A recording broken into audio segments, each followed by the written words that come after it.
Rahul Gandhi Zindabad. Rahul Gandhi Zindabad. Rahul Gandhi Zindabad. Kallavottum Kallapatti. Kallavottum Kallapatti. Kallavottum Kallapatti.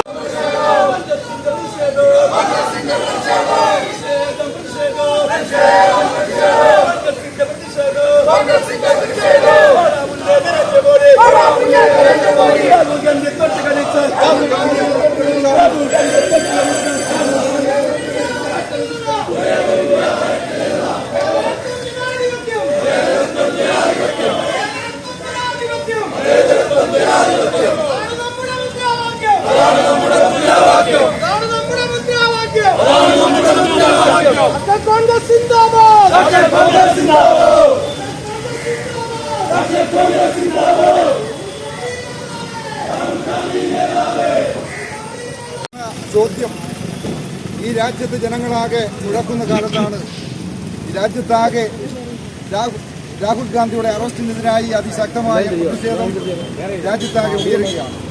നമുക്കറിയാം, ഒരാഴ്ച മുമ്പ് 4-5 ദിവസങ്ങൾക്ക് മുമ്പ് പ്രിയങ്കരനായ രാഹുൽ ഗാന്ധി നടത്തിയ വെളിപ്പെടുത്തലുകൾ ഈ രാജ്യത്തെ തെരഞ്ഞെടുപ്പുമായി ബന്ധപ്പെട്ട്, കഴിഞ്ഞ പാർലമെന്റ് തെരഞ്ഞെടുപ്പുമായി ബന്ധപ്പെട്ട് ഈ രാജ്യത്തെ ഇലക്ഷൻ കമ്മീഷൻ പുറപ്പെടുവിച്ച വോട്ടർ പട്ടിക ലക്ഷക്കണക്കായ പേജുകൾ നിരത്തി വെച്ചുകൊണ്ടാണ് ഇലക്ട്രോണിക്സ് മാധ്യമത്തിന്റെ സഹായത്തോടുകൂടി ചരിത്രത്തിലാദ്യമായി ഇന്ത്യയിൽ ഒരു വാർത്താ സമ്മേളനം നടക്കുന്നു. വോട്ടുകളാണ് ഈ രാജ്യത്ത് കൃത്യമായി നടത്തിയത് എന്ന കണക്ക് പുറത്തു വരുമ്പോൾ ഈ രാജ്യത്തെ ജനങ്ങളെയാകെ വിഡ്ഢികളാക്കുന്ന രീതിയിലാണ് ഒരു ഗവൺമെന്റ് അധികാരത്തിൽ ഇരിക്കുന്നത്.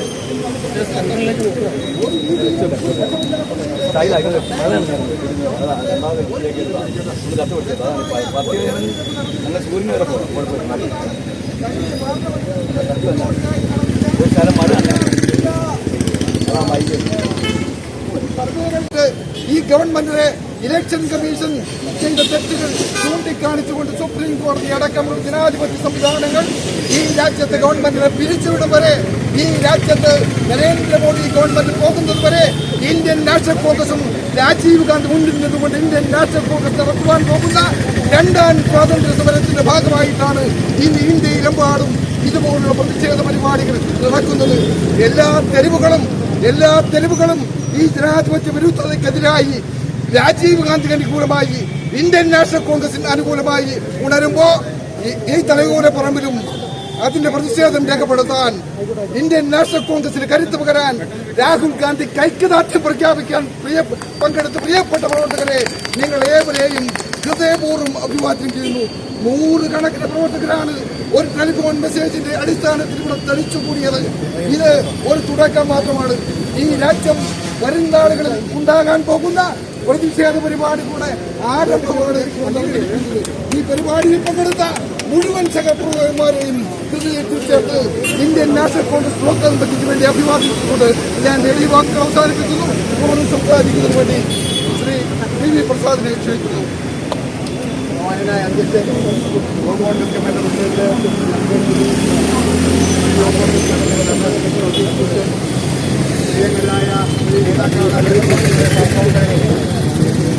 കേരള പ്രദേശ് കോൺഗ്രസ് കമ്മിറ്റിയുടെ ആഹ്വാനമനുസരിച്ച് ഇന്ന് കേരളത്തിലെ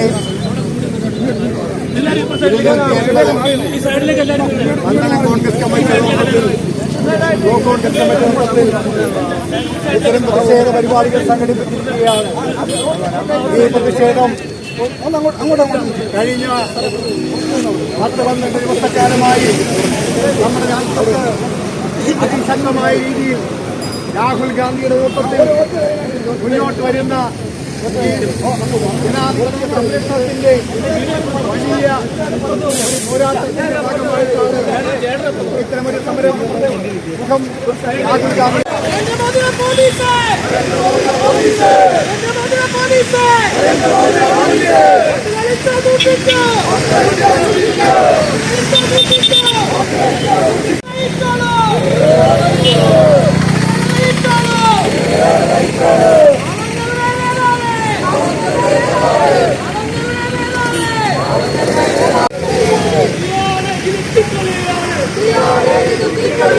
രാഹുൽ ഗാന്ധി അറസ്റ്റ് ചെയ്യാൻ ആരാടായി ബിജെപി നഗരിയിൽ നമ്മൾ 300 എംപിമാരെ അണിനിരത്തിക്കൊണ്ട് ഇലക്ഷൻ കമ്മീഷൻ ഓഫീസിലേക്ക് കോൺഗ്രസ് നടത്തിയ മാർച്ച് നമ്മൾ കണ്ട്. നമുക്കറിയാം, ചരിത്രത്തിൽ ആദ്യമായി ഒരു ജനാധിപത്യ ഭരണഘടനാ സ്ഥാപനമായ ഇലക്ഷൻ കമ്മീഷന്റെ ഓഫീസിലേക്ക് ഇന്ത്യയിലെ 300 പാർലമെന്റുകൾ 300 ലോക്സഭാ അംഗങ്ങളെ അണിനിരത്തിക്കൊണ്ട് രാഹുൽ ഗാന്ധിയുടെ നേതൃത്വത്തിൽ നടത്തിയ മാർച്ച് അത് ചരിത്രത്തിന്റെ തങ്കലിപികൾ എഴുതപ്പെടുമെന്നുള്ള കാര്യം തർക്കമില്ല. എന്തിനു വേണ്ടിയായിരുന്നു ആ മാർച്ച്?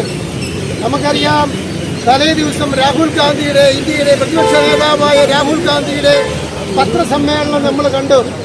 ലോക ചരിത്രത്തിൽ ആദ്യമായി ഒരു ഇന്ത്യയിലെ പ്രതിപക്ഷ നേതാവ് ഇലക്ഷൻ കമ്മീഷനെതിരെ അതിശക്തമായ ഭാഷയിൽ 7 അടിയോളം പൊക്കത്തിൽ വോട്ടർ പട്ടിക തിരുത്തിക്കൊണ്ട് 7 അടിയോളം പൊക്കത്തിൽ വോട്ടർ പട്ടിക തിരുത്തിക്കൊണ്ട് കഴിഞ്ഞ 6 മാസക്കാലമായി രാഹുൽ ഗാന്ധിയുടെ നേതൃത്വത്തിൽ 40ഓളം വാളണ്ടിയർമാർ സെർച്ച് ചെയ്തതിന് ഫലമായി ഇന്ത്യയിൽ വോട്ട് കച്ചവടം നടത്തി, വോട്ട് തിരിമറി നടത്തിയാണ് നരേന്ദ്രമോദി അധികാരത്തിൽ വന്നതെന്ന് മനസ്സിലായി കഴിഞ്ഞിരിക്കുന്നു. ഇന്ത്യയുടെ മുഴുവൻ പത്രമാധ്യമങ്ങൾക്കും ഇന്ത്യയിലെ മുഴുവൻ ജനാധിപത്യ വിശ്വാസികൾക്കും മനസ്സിലായി. നിങ്ങൾക്കറിയാമോ പ്രിയപ്പെട്ടവരെ, കർണാടകയിലെ ബാംഗ്ലൂർ എന്ന് പറയുന്ന ലോക്സഭാ മണ്ഡലത്തിൽ 7 നിയമസഭാ മണ്ഡലങ്ങളിൽ വോട്ടെണ്ണിയപ്പോൾ BJP 80,000 വോട്ടിന് പുറകിലായിരുന്നു. എന്നാൽ ബാംഗ്ലൂര് സെൻട്രൽ ലോക്സഭാ മണ്ഡലത്തിലെ 8ാമത്തെ നിയമസഭാ നിയോജക മണ്ഡലമായ മഹാദേവപുരത്ത് മാത്രം വോട്ടെണ്ണിയപ്പോൾ BJP 1,250,250 വോട്ടുകൾക്ക് മുന്നിൽ. എന്താണ് അവിടെ സംഭവിച്ചത്? അവിടെ ഏതാണ്ട് രാഹുൽ ഗാന്ധിയുടെ കണക്കനുസരിച്ച് 6 മാസക്കാലം പേരുപരിയതനുസരിച്ച് 1,00,000 പേരെ കള്ള വോട്ടുകൾ ചേർന്നിരിക്കുന്നു. ഒറ്റ മുറിയിൽ മാത്രമായി, ഒരു കുച്ചുമുറിയിൽ മാത്രമായി 80 പേരെ വോട്ടർ പട്ടികയിൽ ചേർത്തിരിക്കുന്നു. ഒരു മുറിയുടെ നമ്പറിൽ മാത്രമായി. എന്ത് വിരോധാഭാസമായി! ഇതാണോ ജനാധിപത്യം? അതുപോലെ അച്ഛന്റെ പേരിൽ HK MLA എന്ന് പറയുന്ന ഓരോ അക്ഷരങ്ങൾ, ഇംഗ്ലീഷ് ലിപിയുടെ ഓരോ അക്ഷരങ്ങൾ അടിച്ചിരിക്കുന്നു. അച്ഛനില്ല, അമ്മയില്ല, വയസ്സില്ല. അങ്ങനെ ഒരു മുറിയിൽ മാത്രം 80ഓളം ആളുകൾ. അങ്ങനെ കേരളത്തിലും ഇന്ത്യയിലുമായി, ഇന്ത്യയിലെ മറ്റ് സംസ്ഥാനങ്ങളിലുമായി തെരഞ്ഞെടുപ്പ് അട്ടിമറിക്കത്ത രീതിയിൽ ഹരിയാനയിൽ നടന്നു, മഹാരാഷ്ട്രയിൽ നടന്നു, ഇന്നിതാ ബീഹാർ നടക്കുവാൻ പോകുന്നു. ഇതിന്റെയൊക്കെ കള്ളക്കളി ആരംഭിച്ച് 2023 ഒരു സുപ്രീം കോടതി വിധികൊണ്ട് അറിയപ്പെട്ടവരെ. ആ 2023 സുപ്രീം കോടതി പറഞ്ഞു, ഈ ഇന്ത്യയിൽ ഇലക്ഷൻ കമ്മീഷനെ നിയമിക്കണമെങ്കിൽ 3 ആളുകൾ വേണം. ആ 3 ആളുകൾ സുപ്രീം കോടതി പറഞ്ഞത് പ്രധാനമന്ത്രി, പ്രതിപക്ഷ നേതാവ്, സുപ്രീം കോടതിയുടെ ചീഫ് ജസ്റ്റിസ്. പക്ഷേ നരേന്ദ്രമോദി പാർലമെന്റ് സമ്മേളനം വിളിച്ചുകൂട്ടി 2023 സുപ്രീം കോടതി ഉണ്ടായി. പാർലമെന്റ് സമ്മേളനത്തിൽ പാസാക്കി ഈ ഇലക്ഷൻ കമ്മീഷൻ നിയമിക്കുന്നതിന് 3 പേര് മതി. ഒന്ന് പ്രതിപക്ഷ നേതാവ്, ഒന്ന് പ്രധാനമന്ത്രി നിയോഗിക്കുന്ന, നോമിനേറ്റ് ചെയ്യുന്ന ഒരാൾ. നമുക്ക് ഊഹിക്കാമത് അമിത്ഷായ, ഇന്ത്യയുടെ ആഭ്യന്തരമന്ത്രി. അപ്പോൾ ജനാധിപത്യത്തെ അട്ടിമറിക്കുന്ന രീതിയിൽ 2-1 നരേന്ദ്രമോദി, അമിത്ഷാ, രാഹുൽ ഗാന്ധി. അവിടെ രാഹുൽ ഗാന്ധിയെ ശബ്ദത്തിന് വിലയില്ല, ഭൂരിപക്ഷ ശബ്ദത്തിനേ വിലയുള്ളൂ.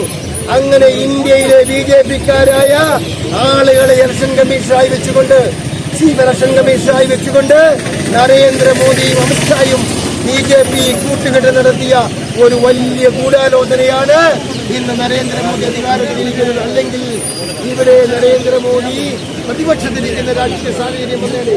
ലോകത്തിലെ ഒരു ഭരണാധികാരിയും, ഒരു ജനാധിപത്യ രാജ്യത്തെ ഒരു ഭരണാധികാരിയും ഇതുപോലെ ക്രിമിനൽ അധികാരത്തിൽ വന്നിട്ടില്ല. അതിനെതിരെ ഇന്ന് ഇന്ത്യയിലെ തെരുവീതികളിൽ ഇന്ത്യൻ ജനാധിപത്യം തിളച്ചു മറയുകയാണ്. ഇന്ത്യയിലെ ലോകരാഷ്ട്രങ്ങൾ മുഴുവൻ എഴുതി, അത്ര മാധ്യമങ്ങൾ എഴുതി. ഇത് രാഹുൽ ഗാന്ധി ഏറ്റവും വലിയ പ്രതിപക്ഷ നേതാവാണ്. രാഹുൽ ഗാന്ധി ഭരണഘടനാ മൂല്യങ്ങളായി ഉയർത്തിക്കൊണ്ടുവരുന്നത് ജനാധിപത്യത്തിന് വേണ്ടിയാണ് രാഹുൽ ഗാന്ധി ശബ്ദമുയർത്തുന്നത് പറഞ്ഞുകൊണ്ട് ഈ പറയുന്ന പത്രമാധ്യമങ്ങൾ, റിപ്പോർട്ടർ ചാനലടക്കം, ഇന്ത്യയിലെ കേരളത്തിലെ ഹിന്ദു ചാനലടക്കം, അടക്കമുള്ള എല്ലാ ചാനലുകളും വേണ്ടി ഇന്ന് രാഹുൽ ഗാന്ധി പ്രധാനമന്ത്രിയാകാൻ കഴിഞ്ഞില്ല എങ്കിലും രാഹുൽ ഗാന്ധി ജനങ്ങളുടെ മനസ്സുകളെയും എല്ലാ ജനവിഭാഗങ്ങളും എല്ലാവരും ഏറ്റെടുത്തു. ഈ രാജ്യത്തെ വോട്ട് വെച്ച